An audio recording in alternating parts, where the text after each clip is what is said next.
Welcome to the Genius Factory. Enjoy the video. You start by preparing one reliable data source and signing into Looker Studio.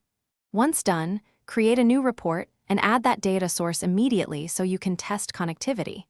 Make sure to choose the connector that preserves types and schema, Sheets for quick work, BigQuery for large datasets. After adding, preview a table to validate columns and data types. If fields look wrong, fix types at the source so downstream visual steps are accurate and fast. Now you shape the report. Create meaningful metrics and dimensions, adding calculated fields for rates, percentages, or normalization.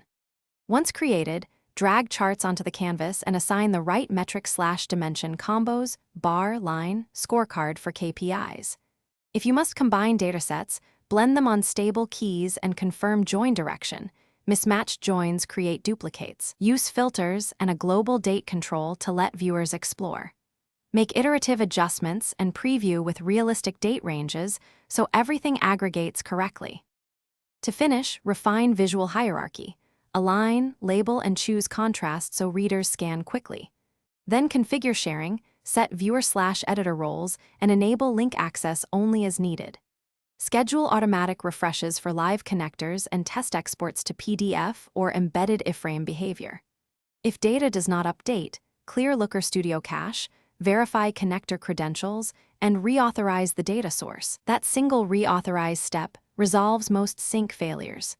Keep one backup copy before major changes so you can revert if necessary. Thanks for watching. If you found this helpful, don't forget to like and subscribe.